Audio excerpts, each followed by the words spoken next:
Assalamu alaykum qarindoshlar. Bugun yangi darsimizni boshlaymiz. O'tgan qatim biz feminizm to'g'risida to'xtaldik. Bugungi darsimiz ma'lum ma'noda ilib o'tgan vaqtida o'tgangi darsimizning davomi, feminizmning davomi.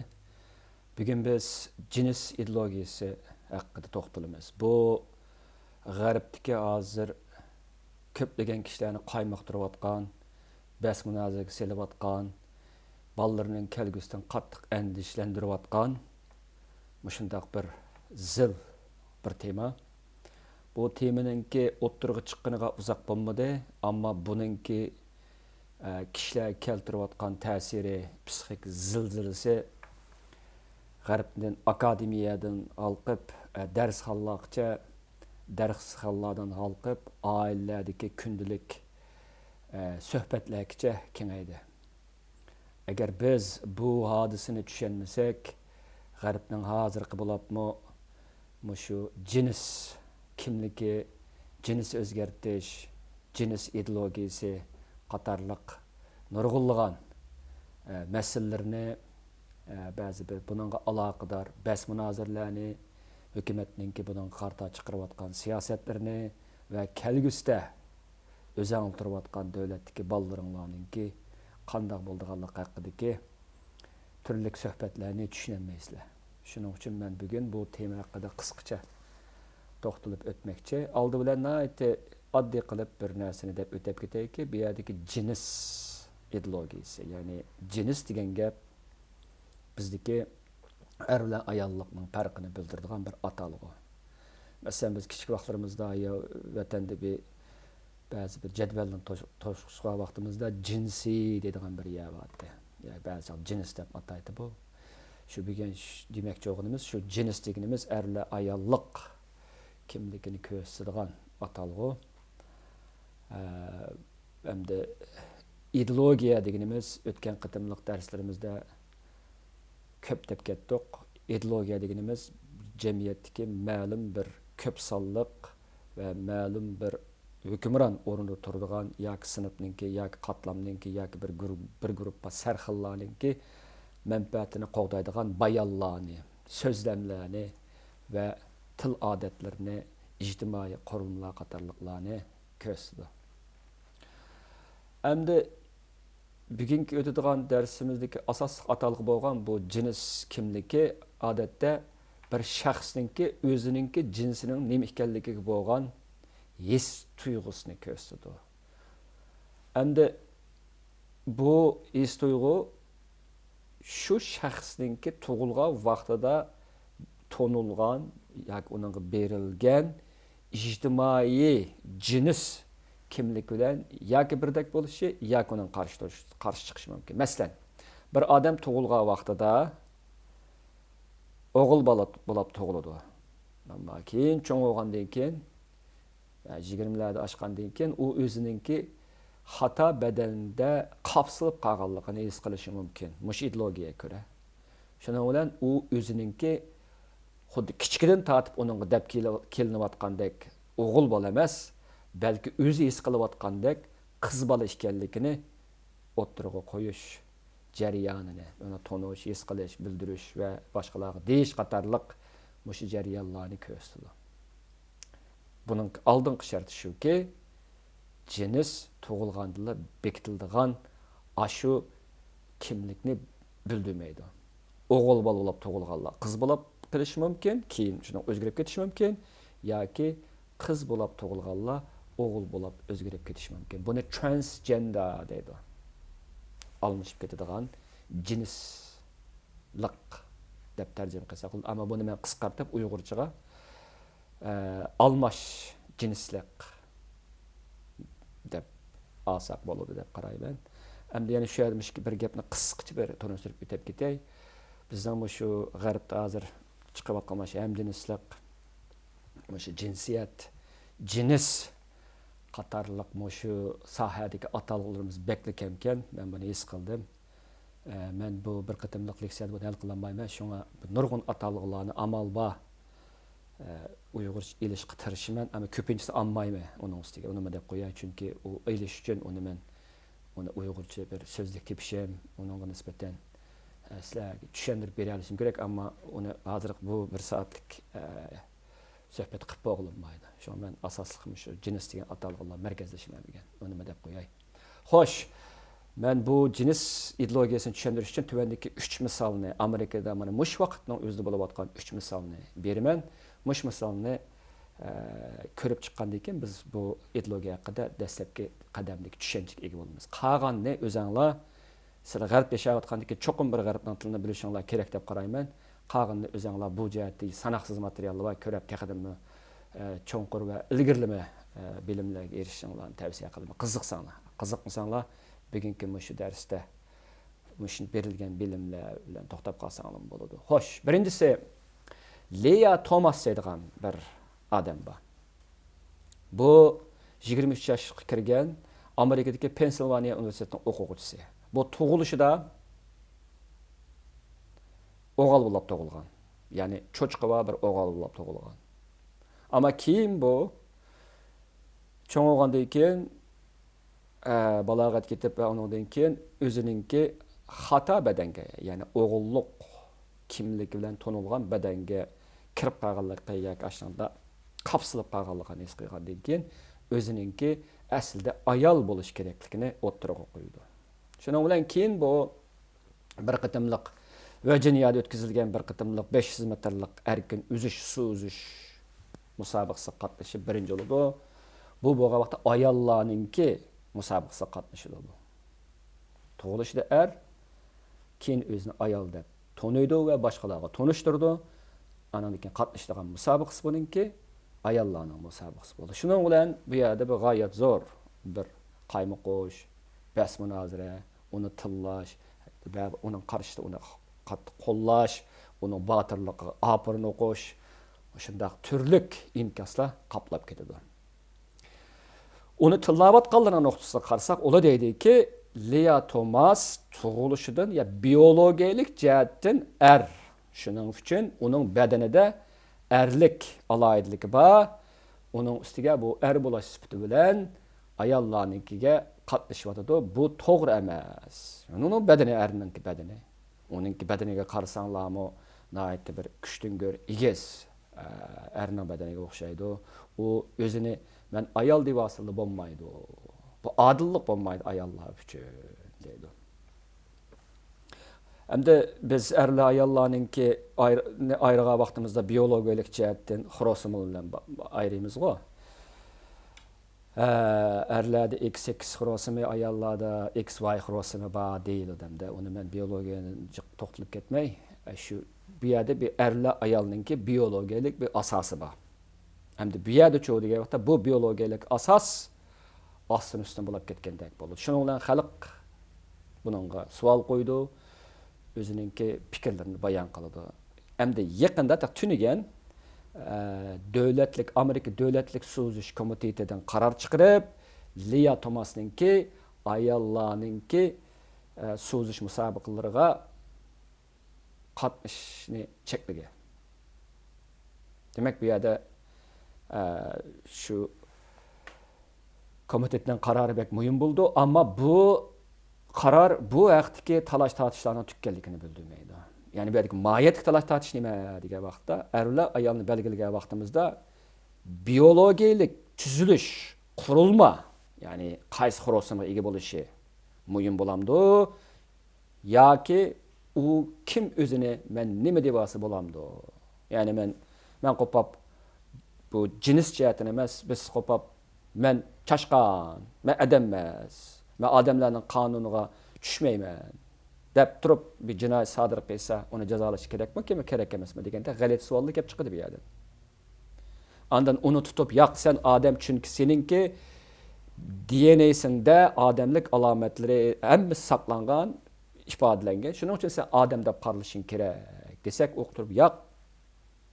Biologiya degan jamiyatdagi kuchliklarningki boshqalarga tangan bir xil modeli, buni men qabul qilmayman. Mening tuyg'umga ko'ra men chashqan deb turibman masalan. Chunki men insonlarning qonuniga bo'ysunmayman desin. Bu shunday bir chignaq to'qoq bir masalalarni keltirib chiqardimda. Ikkinchisi, ikkinchi misol. Wyoming deydigan bir shtat va Amerikada yaqinda bir kitap bayqaldi. Kichik bolalarninki, boshlang'ich bolalarninki kutubxonasida. Bu kitobning ismi bu butunlay normal. Qo'shchi ket, o'zgarayotgan badallar, o'sib yetilish, jinsiyat va jinsiy saqliq. Buning avtori Robbie Harris. Buning yozganida o kitapta kichik bolalarga, boshlang'ichdagi bolalarga cho'nglarninki turli jinsiy munosabat berishlik turli shakllari, qiyofatlari, qatorliqlari sizib shaklda tushuntirilib, ularga jinsiy bilim berilgan. Bu xil kitap dunyoning boshqa g'arbdagi boshqa davlatlarda, hatta Avstraliyada bayqaldi. Ba'zi ota-onalar bolalar o'qiydi deb qaralgan kutubxona kitoblarninki orasida mushxildagi bolalarga, kichik bolalarga, boshlang'ichdagi bolalarga jinsiy tarbiya beradigan shunday kitoblarni bayqab, buni maktablarga dedi. Maktablarning ba'zilari buni yig'di, ba'zilari buni aqladi, qatorliqlar bumu ota-onalarni qattiq ansirtayotgan bir ish bo'layotdi hozir. Ya'ni ota-onalarni qo'yayotgan savol nima desa, biz bu hamjinslik bu tanlashlarga hurmat qilamiz, ammo kichik bolalarga, yetilmagan bolalarga jinsiy tarbiyani bakbaldir berish ularning o'sib yetilishiga va ularning psixikasiga foydasiz deyilyapti. Shuning bilan bir vaqtda buni ulab yana bir gapni qilay. Drag queen deydigan bir hadisi bor. Drag queen degani emas, buni uyg'urchaga men tarjimasini topolmadim. Buningda mushu almash jinsliklar, ya'ni erlikdan ayollik o'zgarganlar ko'pincha kichik bolalarga, yesli bolalarga va boshqalarga kelib, ularga turli qiziqarliq nomerlarni qo'yib berdigan. Ba'zi nomerlari ota-onalarning gaplariga ko'ra səlpəl jinsiy tarkiblarni o'z ichiga olib ketgan deb qaralib, bularga qarshi turish do'lqinlari g'arbdagi ba'zi yerlarda eshib ketadi. Shuning bilan ham hozir ba'zi shu hamjinslik, ya'ni inglizcha buni hamjinslik buni to'liq o'z ichiga olib ketamaydi. LGBTIQ+ ya'ni qo'shash deydigan nurg'un shu men hamjins bilan yat jins deb ikki bo'lay cho'ng jihatdan. Ya'ni hamjins degan o'zaro o'xshash jinsliklarning o'rtasidagi muhabbatni ko'rsatsa, yat jinsliklar ikki yat, ya'ni erlar va ayollar o'rtasidagi tarixdan beri kelayotgan, bizga tushunib kelayotgan munosabatni ko'rsatadi. Ammo buni yana nurg'unlagan ushaq yana nimalar bor? Jinsiy kimliklar bor. Chunki bu bir murakkab bir jarayon bu, uni men kirmayman. Onu o'zinglar bilgan tilda o'qib nim tushuninglar. Demak, cho'g'im shu drag queen degandan keyin shu faoliyatlari ota-onalarning qarshi. Ana lekin Amerikada shu hamjinslarninki keng ko'lamdagi bir paradlar bor hamda. Bu boshqa g'arb davlatlarida bor. Bu paradlarda bir qadar chekdan oshgan jinsiy harakatlar bor deb qaralib, bununla ba'zilar bolalarni olib ko'rsatgan, bununga qarshi to'rlarda turli qarshilik ovozlar bo'layotdi. Bumu hozir g'arbda mana shu jins ideologiyasini qo'llaydiganlar bilan uningga qarshi turadiganlar o'rtasidagi g'oyat zo'r bir to'qinish nuqtasi bo'lib qolyapti. Endi uchinchisi, bu texidimmi bahislik bir tema. Bu temaning ismi jinsni muqimlashtirish yoki jazmlashtirish operatsiyasi. Gender affirmation surgery deydi. Buni yana siyliqlashtirib gender affirmation care deydigan bir so'z bor. Ya'ni bu jinsni jazmlashtirish kuyinishi deydi. Masalan, buningda bu yerdagi bas munozaraning asosli temasi Amerikadagi ba'zi doktorxonalarda hozir agar bir bola 18 kirishning hojati yo'q, 12, 13 necha yosh bo'lsa, o'zininki xato badanga qapsilib qolganligini tuysa va buni desa, o'qituvchisi desin deydi. Ularning ba'zi shtatlarda ota-onalar xabar qilmay turib, shu bolaninki o'zining jinsini o'zgartirish operatsiyasi qilishiga yordam beradigan manda bir mulozimatlarmi kelib chiqyapti. Xo'sh, shuning bilan bu yomon cho'ng bir bas munozarani qo'zg'ab ketdi. Chunki Bas münazirənin bir neçə tügülləri var. Birincisi, əgər 1900 yılları bir kesel bir yoki bir bemar bir doktorning oldiga kelib, men xato bir badanda tug'ilib qolibdiman, men o'zgartim buni deb qolsa, shu doktor bu masalani kalladagi masala deb qaraydi. Hozircha o'xshash gapni o'xshash odam boshqa bir doktorga desa, shu doktor nima deb maslahat berdi desa, bu kallangniki gap emas, balki seninki badaningdagi gap. Shunga badanni o'zgartirish kerak. Badanni qanday o'zgartidi? Ya operatsiya qilish kerak, yoki hormonni to'xtatish, yoki boshqa shakldagi fiziklik, ya'ni fiziologik jihatdan uningga qarta arilish olib, uni o'zgartib, uningki o'zi xohlagan, ham o'zi kutgan, istagan shu badan shakliga, masalan, er bo'lsa ayolga, ayol bo'lsa erga o'zgartishga yordam berdi deb qaraldi. Ammo bu yerdagi nuqta nima degan vaqtda zodi bu kalladagi gapmi yoki badandagi gapmi? Bu tehi baş oxirisi chiqqan talash tortish emas. Buningda ilm fanchilar bo'lsin, jamoat arboblar bo'lsin, ba'zi diniy tashkilotlar odamlar bo'lsin, siyosiylar bo'lsin, o'qituvchilar bo'lsin, ota-onalar bo'lsin, hammalar bas-bas bilan o'zininki fikrini o'ttirib qo'yibdi. Hamda ikkinchisi, yaqinda bir nima ishlandi, bir hujjatli film ishlandi. U filmning ismi Ayol degan nima? Bu savol nurg'a odamlardan so'raldi. Hatto Yangi Zelandiyaning bosh ministridan so'raldi. Ayol degan nima sizda javob berolmadi u odam. Hozir g'arbda bu savolni masalan ayol degan nima yoki er degan nima deb so'rasanglar damallik. Ilgari nima deydi degan vaqtda ilm fan o'qisa deb aytgan vaqtda ayol deganimiz X bilan Y xorosimiga ega bo'lgan, o'zida ko'payishda bola tug'ish iqtidori ega bo'lgan bir xil jinslik kimligini ko'rsatdi desak asosan gap tugaydi. Hozir buni ham hozir bu buningki biologiyalik aloyidligi asosida chiqarib tashlanib, uningki ijtimoiy qurashtirilmish ekanligi o'tirib qo'yilgandan keyin ayolni ta'birlash bag'ansir qiyinga tushadi. Hattoki ba'zi vaqtlarda hozir erlarni qo'saq ko'taralaydi, erlarni bolani imitalaydi degan mandaq bir xil odamningki nemisini g'idiqini keltirgan, odamni qaymoq turgan gaplar o'tirib chiqqandan keyin kishilar bag'ansir qaymoq o'tadi. Endi ayol degan nima degan savolga javob beramagandan keyin biz oxirsida qo'pab odam degan nima degan savolga javob bermaymiz. Shuning bilan ilgari bir odam tug'ilgan vaqtida uningki jins kimligi uning badaniga qarab turib bekitiladi. Ya'ni uningda jinsiy a'zo qarab turib, ma erning jinsiy a'zosi, ma ayolning jinsiy a'zosi deb bekitiladi. Endi bu jins ideologiyasining qarashicha bularning hammasi bir xil ijtimoiy qurilma, ijtimoiy besim, o'tgan qatim men kultural marksizm deb o'tgandek, bu bir xil huquq qurilmasininki mahsuli, bu yerdagi ko'pincha ko'p sonliqlar az sonliqlarga o'zining qarshini tengayotadi, o'zininki jins kimligini o'zgartmoqchi bo'lganligiga yo'l qo'ymaydi, ularninki tuyg'usiga hurmat qilmaydi, kishilik huquqiga hurmat qilmaydi degandek yangidan bir o'sha talash tortishlar o'ttirg'a chiqyotadi. Endi bu yerdagi gap o'tgan qatim biz feminizmdan ko'rib o'tib ketdik. Gap endi asta-asta insonninki badaniga markazlashadi. Ya'ni inson bilan insonning badani o'ttirsidagi bir munosabatga nim qilyotadi.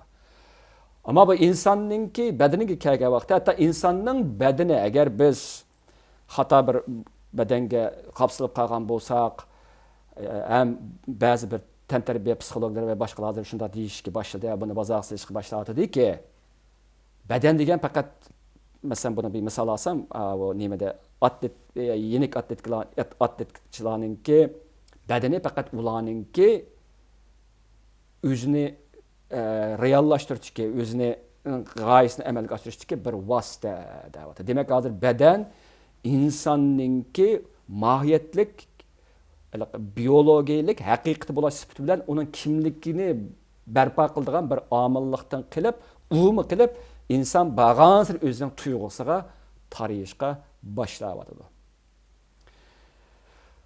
Endi bu haqda biz nimaninki bir gapini o'tib ketilar. Bu Judith Butler deydigan bir kishi ayol demdoq bilmayman uni ismi ayolcha buning.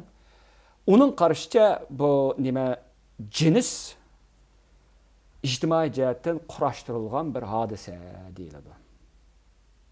Albatta, bu yerda erlik va ayollik degan gaplar bor, lekin mohiyatda bu narsalar abay deganimdek jamiyat tarafidan bekitilmasdan, balki shu shaxsningki tuyg'usiga ko'ra bekitilish kerak dedi. Unda bo'lsa, shaxsning tuyg'usi asos qilinsa, uningki badani, uningki jins kimligida asosiy o'rinda turmaydi. Agar u o'zini ayol deb his qilsa, uni ayol deyish kerak.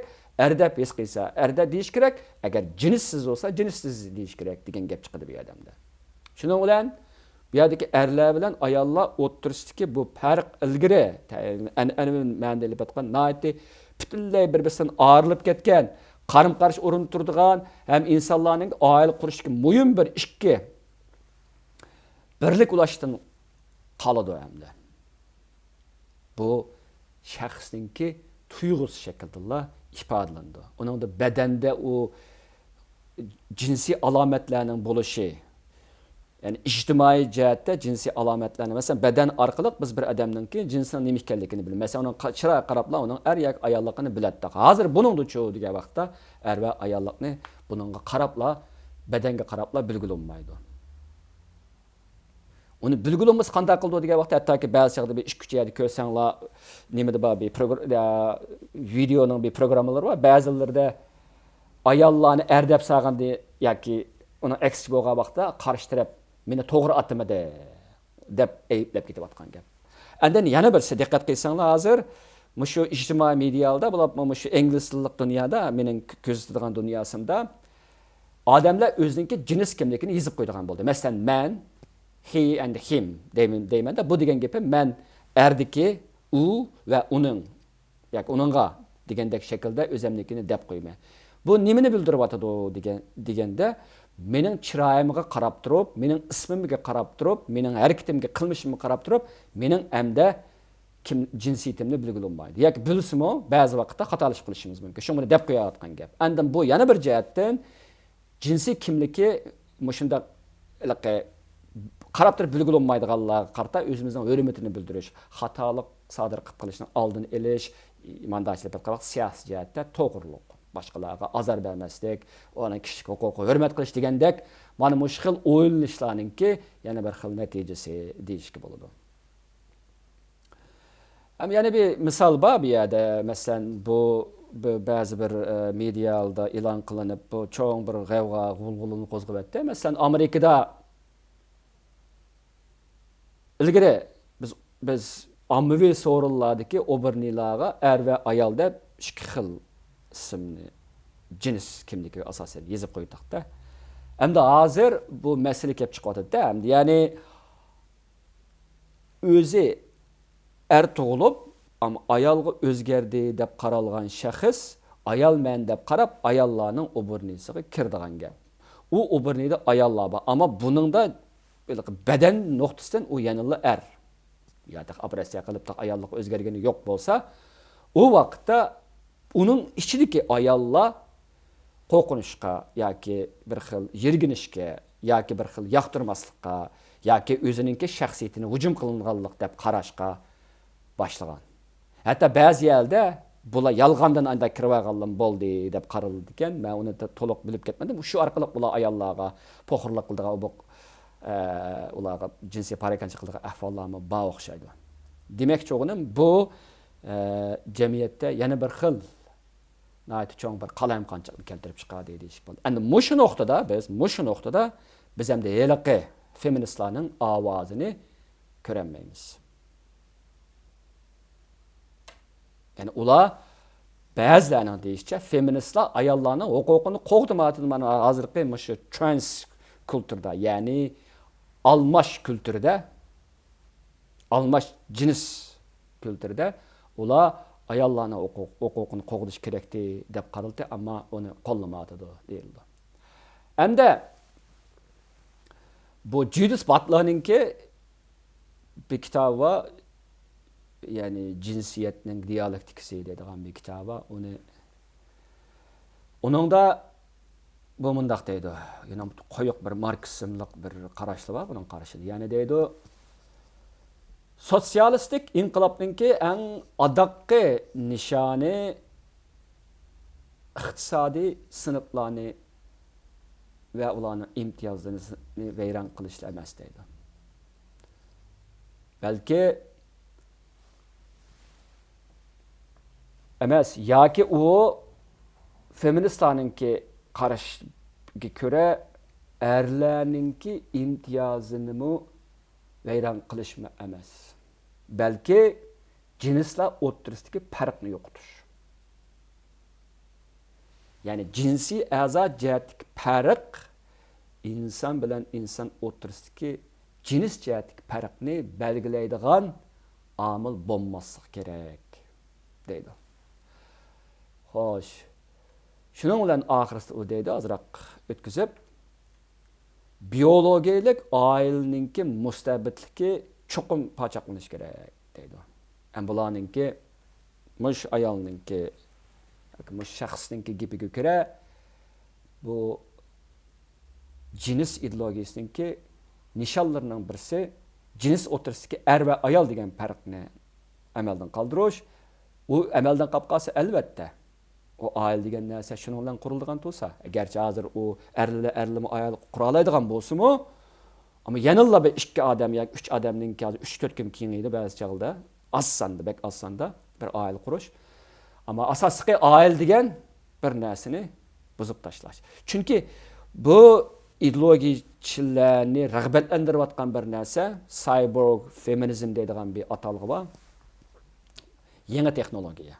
Yani bular shuni kutyotadiki, bularning bir qismi shuni kutyotadiki, yangi texnologik taraqqiyotlar bag'an siri oshganda erlar bilan ayollarningki farzand ko'rishda ikki jinsninki birga bo'lishi hojat bo'lmaydigan ishlar bo'ladi. Shundaq bir kelgusi keladiki, er bilan ayol birga bo'lish orqali bola topadigan ish amaldan qoldi. Qanday bo'ladi? Ya erninki spermisi ya ayollarninki urug'dan anni elibla shuni yuqori darajadagi texnika bilan homildarlikni sun'iy homildarlik qilib, o baliyat qisirtda sun'iy baliyat qildi. Shu orqali avlod qoldig'i bo'ldi. Shunga er bilan ayolninki birga bo'lishi, juftlashishi hojat bo'lmaganken, o zaman bularning juftlash orqali avlod qoldirishini desteklaydigan oila qurilmasiga hojat qolmaydi deb qaraydi. Bu texnikaning taraqqiyoti orqali kelgusida insoniyat jamiyatininki qanday bo'lganligini ko'rishdiki bir xil intayin radikal. Hozir nurg'un odamlar nim bo'lishini bilmayotgan mana shunday bir jiddiy tema bo'ldi. Endi abay bir nuqtani deb o'tib ketdik. Endi hozir bu yaqinda da bir narsani ko'rdim. Men shu Seattle shahridagi bir ikki tashkilotlar bor ekan. Ular yaqinda Seattle shaharlik hukumatga arz sunib, fikr to'plab arz sunib, bolalarga kichkida jinsiy tarbiya, jinsiyat to'g'risida tarbiya berishda ota-onalarning roziligini olmaslikni qo'lga keltirishga tirishibdi. Andan bular hattoki pornografiya, ya'ni shahvonlik haqidagi bilimlarni berilish kerak deb qaraydi ekan. Bu osonliklarning ishi bo'lishi mumkin. Ammo bu ne kelgusida texnik kengaymaydi degan bo'lmoq. Shuning bilan ota-onalarningki hozirgi cho'ng bir endişelerin birisi o'zlarininki ballarninki tarbiyalanishda qanchalik huquqining bo'lish bo'lmasligi bu nurg'unlagan ota-onalarni ensirtayotgan bir temaga aylanadi. Men o'tgan qitimliq feminizmda so'zlab o'tdimki, ota-onalarning ballarga bo'lgan tarbiyalanishiga qarata ularning egidorlik huquqi bo'lmagan vaqtida ballar hukumatning qo'liga o'tib ketadi. U vaqtda ballar har xil shakldagi propagandalarninki kallani qayta injenerlashninki qayta shakllantirishninki materiali bo'ladi deganlik bo'ldi. Hamda bu sunniy urug'lantirish, sunniy homil yetildirish qatorliq texnikalar taraqqiy qilgan vaqtidami bu insoniyatning kelgusi uchun biz qiyos qilinmaydigan o'zgarishlarni olib kelish mumkin. Endi gapimni yig'sam, bu cins ideologiyasininki hozir Amerika jamiyatidagi g'oyat zo'r qalamqanchiqlarni keltirib chiqarayotganligi oila munosib oilaning qurilmasiga, oilaviy qimmat qarashlariga nihoyat zo'r darajada ta'sir ko'rsatayotganligi bizningki diqqat e'tiborimizni qo'zg'ash kerak deb qarayman. Chunki g'arbda bizning kelgusida bolalarimizningki qanday bo'lishi, qanday tarbiyani ilishi intayin muhim bir gap, xuddi g'arbdagi boshqa bolalarga o'xshash. Shuning uchun meningki shu bugungi leksiyamizni anglaganlarning ichida ota-onalar bo'lsa, bu haqda, ya'ni cins ideologiyasi haqida keng bir izlanib beqishini, o'zining atrofida bo'layotgan ishlarga diqqat qilishini, xabarlarga diqqat qilishini, xabarlarni o'qishini, bu haqda kitob materiallarni o'qishini tavsiya qilaman. Bu bizningki yashayotgan g'arb jamiyatiga, bizning an'anamizga, bizning kultural qimmatlarimiz qatorliqlarga kelgusida qiyos qiyg'usiz darajada chonqur o'zgarishlarni olib keladigan bir harakatlar bo'lib qolg'usi. Shu jihatdan olib aytgandami, bizning endi buningga qarata ko'zimizni yumboldigan yoki to'ga qushga o'xshash beshimizni qumga tiqib ko'zam ko'msin deb mundaq o'tkazadigan ishlardan qoldi bu. Ciddi ilgirilayotdi. Shuning hammanglarning bu jihatga diqqat qilishini umid qilaman. Xo'sh, bugungi darsimiz tugadi. Hamda kelarki qitimda biz suiqasd nazariyasi to'xtalamiz. Buningda biz bir necha suiqasd nazariyalarini tanishtirish orqali suiqasd nazariyasi nima ekanligi, ularning qanday bir psixologiyaga ega ekanligi qatorliqlar to'g'risida to'xtalib, hozir g'arbda eqayotgan suiqasd nazariyasi to'g'risida azroq sizlarga bir bilim berishni istayman. Şu an bugungi darsimiz tugadi. Hammanglarga xotirjamlik tilayman. Xudoyimga omonat.